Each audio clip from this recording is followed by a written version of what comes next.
সাহাবায়ে কেরাম রাদিয়াল্লাহু আনহুম আজমাইন বলেন, ওয়ামা হুন্না ইয়া রাসূলুল্লাহ। সাহাবায়ে কেরাম রাদিয়াল্লাহু আনহুম আজমাইন বলেন, ইয়া রাসূলুল্লাহ, সেগুলো কি জিনিস? এমন কি জিনিস যেগুলো করলে দুনিয়া এবং আখিরাত ধ্বংস হয়ে যায়? নবী সাল্লাল্লাহু আলাইহি ওয়াসাল্লাম ফরমান, এক নম্বর হলো আশরিকু বিল্লাহ, আল্লাহর সাথে শরীক করা। আল্লাহর সাথে শরীক করা, শিরিক গুনাহ করা, শিরকি গুনাহ করা। এই শিরকি গুনাহ করলে দুনিয়া এবং আখিরাত উভয়ই ধ্বংস হয়ে যায়। শিরিক কেমন? মনে করেন কবর জিয়ারত করতে গেলাম। কবর জিয়ারত করা তো ভালো কাজ, কি বলেন? কবর জিয়ারত করা ভালো কাজ, কিন্তু আশপাশে তাকায় দেখলাম কেউ নাই, আস্তে করে একটা সিজদা দিয়ে দিলাম। এই যে আমি সিজদা দিয়ে দিলাম, এই কবরের মধ্যে সিজদা করা, এটা হলো কবিরা গুনাহ, শিরিক। এমন একটা গুনাহ, এই গুনাহ করলে দুনিয়া এবং আখিরাত উভয়ই ধ্বংস হয়ে যায়। শিরিকের গুনাহ কত বড় মারাত্মক গুনাহ! আল্লাহ তাআলা শিরিকের গুনাহ ছাড়া সব ধরনের গুনাহ, আল্লাহ শিরিক এবং কুফরের গুনাহ ছাড়া আল্লাহ সব ধরনের গুনাহকে আল্লাহ মাফ করে দিবেন। তো আল্লাহ তাআলা আমাদেরকে দুনিয়ার মধ্যে প্রেরণ করেছেন। কিছু জিনিস আছে আমল করতে হবে এবং কিছু জিনিস আছে যেগুলো থেকে বেঁচে থাকতে হবে। হাদিসে পাকের মধ্যে নবীজি সাল্লাল্লাহু আলাইহি ওয়াসাল্লাম ফরমান, قال رسول الله صلى الله عليه وسلم اجتنب سبع موبقات قالوا وما هن يا رسول الله। নবীজি সাল্লাল্লাহু আলাইহি ওয়াসাল্লাম হাদিসে ইরশাদ করেন, ইজতানিবি সাবআন মুমিকাত, সাতটা এমন জিনিস আছে, এমন গুনাহ আছে যে সাতটা গুনাহ দুনিয়া এবং আখিরাতকে ধ্বংস করে দেয়। সাহাবায়ে কেরাম রাদিয়াল্লাহু আনহুম আজমাইন বলেন, ওয়ামা হুন্না ইয়া রাসূলুল্লাহ। সাহাবায়ে কেরাম রাদিয়াল্লাহু আনহুম আজমাইন বলেন, ইয়া রাসূলুল্লাহ, সেগুলো কি জিনিস? এমন কি জিনিস যেগুলো করলে দুনিয়া এবং আখিরাত ধ্বংস হয়ে যায়? নবী সাল্লাল্লাহু আলাইহি ওয়াসাল্লাম ফরমান, এক নম্বর হলো আশরিকু বিল্লাহ, আল্লাহর সাথে শরীক করা। আল্লাহর সাথে শরীক করা, শিরিক গুনাহ করা, শিরকি গুনাহ করা। এই শিরকি গুনাহ করলে দুনিয়া এবং আখিরাত উভয়ই ধ্বংস হয়ে যায়। শিরিক কেমন? মনে করেন কবর জিয়ারত করতে গেলাম। কবর জিয়ারত করা তো ভালো কাজ, কি বলেন? কবর জিয়ারত করা ভালো কাজ, কিন্তু আশপাশে তাকায় দেখলাম কেউ নাই, আস্তে করে একটা সিজদা দিয়ে দিলাম। এই যে আমি সিজদা দিয়ে দিলাম, এই কবরের মধ্যে সিজদা করা, এটা হলো কবিরা গুনাহ, শিরিক। এমন একটা গুনাহ, এই গুনাহ করলে দুনিয়া এবং আখিরাত উভয়ই ধ্বংস হয়ে যায়। শিরিকের গুনাহ কত বড় মারাত্মক গুনাহ! আল্লাহ তাআলা শিরিকের গুনাহ ছাড়া সব ধরনের গুনাহ, আল্লাহ শিরিক এবং কুফরের গুনাহ ছাড়া আল্লাহ সব ধরনের গুনাহকে আল্লাহ মাফ করে দিবেন। শিরিকের ভয়াবহতা কত! সূরা জুমারের 65 নম্বর আয়াতে আল্লাহ পাক রব্বুল ইজ্জত বলেন, ওয়ালাকাদ উহিয়া ইলাইকা ওয়া ইলাল লাযীনা মিন ক্বাবলিক লাইন আশরাকতা লায়াহবাতান্না আমালুক وَلَتَكُونَنَّ مِنَ الْخَاسِرِينَ শিরকের ভয়াবহতা কেমন আল্লাহ রাব্বুল ইজ্জত নবীজি সাল্লাল্লাহু আলাইহি ওয়াসাল্লামকে বলেন ওয়ালাকাদ উহিয়া ইলাইকা ওয়া ইলাল লাযীনা মিন ক্বাবলিক আপনার উপর ওহী নাযিল করা হয়েছে এবং আপনার পূর্বে যত নবী রাসূল ছিলেন তাদের কাছে ওহী নাযিল করা হয়েছে আল্লাহ পাক বলেন আমার পক্ষ থেকে আদেশ করা হয়েছে লাইন আশরাকতা লা ইয়াহবাতান্না আমালুক যদি তুমি শিরক করো তাহলে তোমার সমস্ত আমল বরবাদ হয়ে যাবে নবীদেরকে এই কথা বলা হয়েছে নবীদের আমলের সীমা নাই আমাদের তো কোনো আমলই নাই নবীদের আমলের কোনো সীমা নাই আমাদের তো কোনো আমলই নাই নবীকে যদি এই কথা বলা হয়ে থাকে তাহলে আমরা শিরক করলে আমাদের কি অবস্থা হবে এজন্য শিরক করা যাবে এই শিরক দুনিয়া এবং আখিরাতের সব কিছু বরবাদ করে দেয় দুই নাম্বার হলো আসিহর জাদু করা এমন একটা গুনাহ যে গুনাহ করলে দুনিয়া এবং আখিরাত উভয়টা ধ্বংস হয়ে যায় জাদু এটাকে আমরা সহজ মনে করি অনেকে খুশি হইয়া স্বাচ্ছন্দ্যে জাদুবিদ্যা শিক্ষা করি আল্লাহ আমাদেরকে হেফাজত বলেন আমিন এই জাদুবিদ্যা এমন একটা খারাপ কোন এক জায়গায় বিবাহের প্রস্তাব দিয়েছিল বিবাহ হয় নাই বিবাহ না হওয়ার কারণে অন্য জায়গায় বিবাহ হয়ে গেছে জাদু টুনা করে ওই মেয়েকে আবার নিয়ে আসে এটা অনেক বড় গর্হিত কাজ আপনি মনে করেন এটা আপনার নসিবে নাই আপনার নসিবে নাই কেন এরকম কাজ করে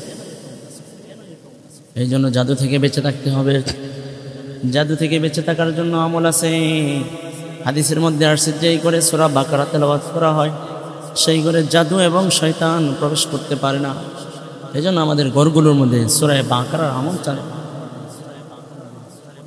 সূরা বাকারা তেলাওয়াত করুন ইনশাআল্লাহ আরেকটা আমল আছে হাদিসের মধ্যে সকাল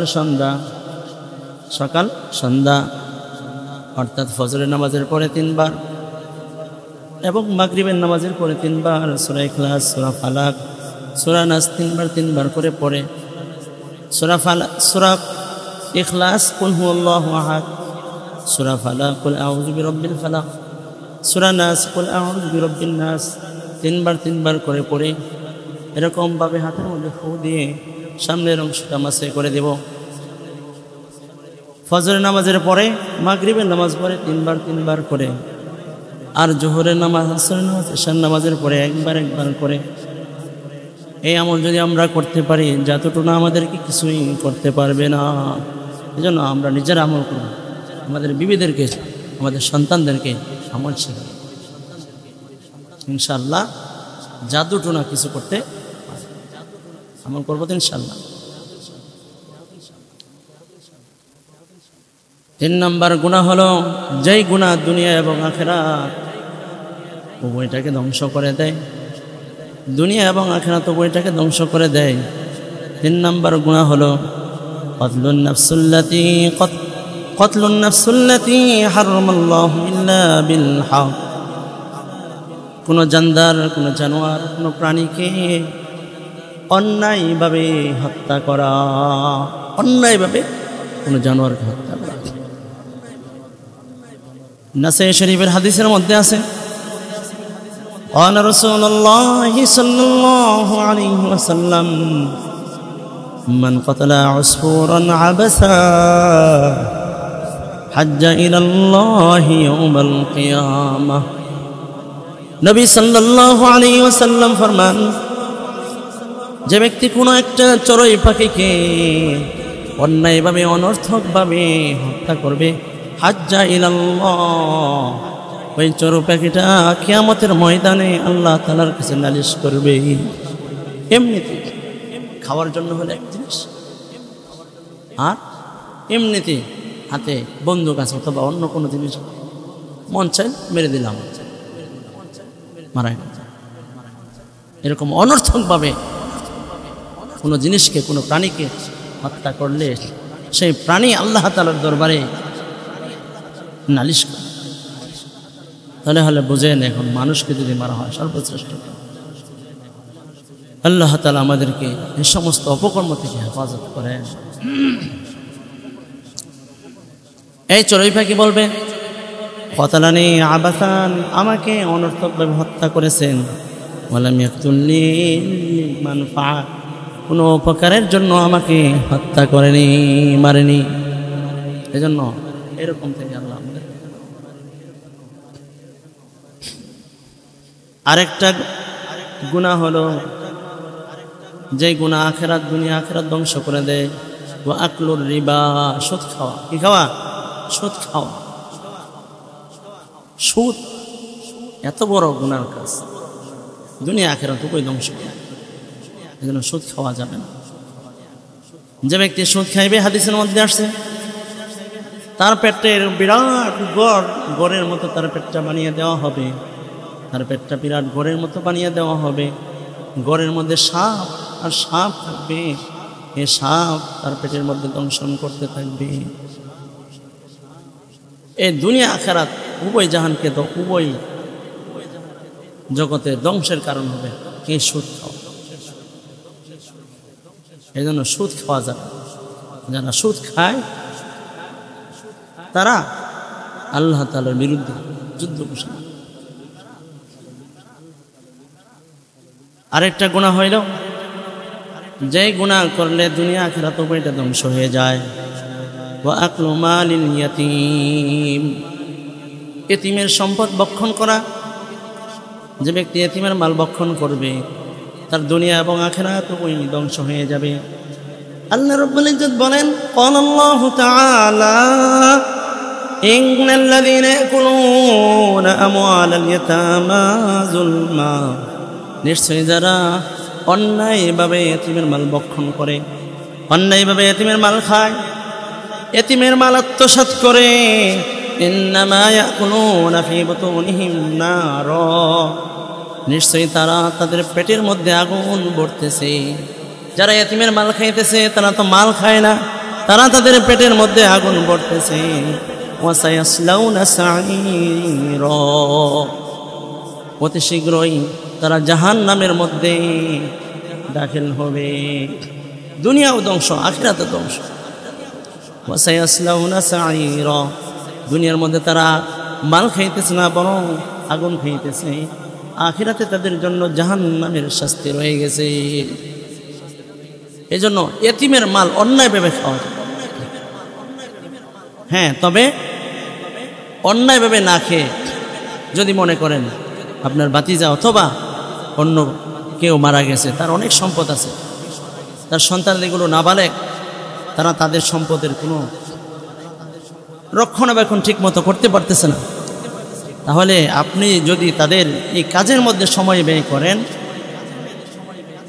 তাদের দেখাশোনা করেন, তাদের সম্পদের জমি জমার সব কিছু খোঁজখবর নেন, আপনার যে সময় ব্যয় হইতেছে, আপনি ন্যায্য পরিমাণ আপনি টাকা পয়সা নিতে পারবেন, ন্যায্য পরিমাণ। কিন্তু অন্যায়ভাবে তাদের সম্পদ খেতে পারবেন না, রক্ষণ করা যাবে। আল্লাহ তাআলা আমাদেরকে হেফাজত করেন। আরেকটা গুনাহ হলো দুনিয়া এবং আখিরাত উভয় জাহানকে ধ্বংস করে দেয়। ওয়াতাওয়াল্লি ইয়াওমাজ যাহফি, যুদ্ধের ময়দান থেকে পলায়ন করা। যুদ্ধের ময়দান থেকে পলায়ন করা, এটা দুনিয়া এবং আখিরাত উভয় জাহানকে ধ্বংস করে দেয়। আল্লাহ তাআলা যদি কোনো সময় যুদ্ধের সুযোগ হয়ে যায়, ইনশাআল্লাহ আমরা যুদ্ধের ময়দান থেকে পলায়ন করব না। হাদিসের মধ্যে আসছে, ক্বালা রাসূলুল্লাহ সাল্লাল্লাহু আলাইহি ওয়াসাল্লাম, মান মাতা ওয়া লাম ইউজাহিদ আও লাম ইউহাদ্দিস, মান মাতা ওয়া লাম ইউজাহিদ আও লাম ইউহাদ্দিস ফি নাফসিহি মাতা আলা শুবাতিন মিনান নিফাক। যে ব্যক্তি মারা গেল যুদ্ধ করেনি, জিহাদ করেনি, যে ব্যক্তি মারা গেল জিহাদ করেনি, অথবা মনে মনে জিহাদের পরিকল্পনাও রাখেনি, সে নেফাকের একটা প্রকারের মধ্যে মারা গেল, সে মুনাফিকি অবস্থায় মারা গেল। এই জন্য ইনশাআল্লাহ আমরা যুদ্ধের ময়দান থেকে পলায়ন করব। আরেকটা গুনাহ হলো যেই গুনাহ করলে দুনিয়া এবং আখিরাত উভয়টা ধ্বংস হয়ে যায়, সেটা হলো কসফুল মুহসানাতিল মুমিনাতিল গাফিলাত, সতী সাধবী নারীকে অপবাদ দেওয়া, সতী সাধবী নারীকে অপবাদ দেওয়া। এমনিতেই কোনো এক জায়গায় কোনো এক মেয়ের বিবাহ ঠিক আছে, বিবাহ ঠিক হওয়ার পরে কোনো মতে যেই ছেলের সাথে বিবাহ ঠিক হয়েছে, ওই ছেলের বাবার নাম্বারটা সংগ্রহ করার পরে ওই ছেলের বাবাকে ফোন দেওয়ার পরে বলতেছে, এবার বিবাহ শাদী করাইতেছেন অমুক জায়গায়? হ্যাঁ করাইতেছে। মেয়ের সম্পর্কে কি শুনছেন, কি জানেন? মেয়ে তো মাশাআল্লাহ খুব ভালো। এতটুকুই বলেছে? হ্যাঁ এতটুকুই বলেছে, আর কিছু বলে নাই। শিক্ষাগত যোগ্যতা এই সেই এগুলো, তার কোনো দোষের কথা কিছু তো বলে নাই? না কিছু তো বলে নাই। তো কিছু বলে নাই? না বলে নাই। এই বলে ফোনটা কেটে দিচ্ছে। এখন আপনি মনে করেন যদি আপনি ওই জায়গায় থাকেন আপনার মধ্যে কেমন হবে? অথচ সে নিজেও জানে এই মেয়ের কোনো দোষ নেই। এরকম সতী সাধবী নারীকে এরকম অপবাদ, এরকম গুনার কাজ আমরা করবো না ইনশাআল্লাহ। আল্লাহ তাআলা আমাদের সবাইকে যেই গুনাহগুলোর কথা বললাম, আমাদের সবাইকে এই গুনাহ থেকে বেঁচে থাকার তৌফিক দান।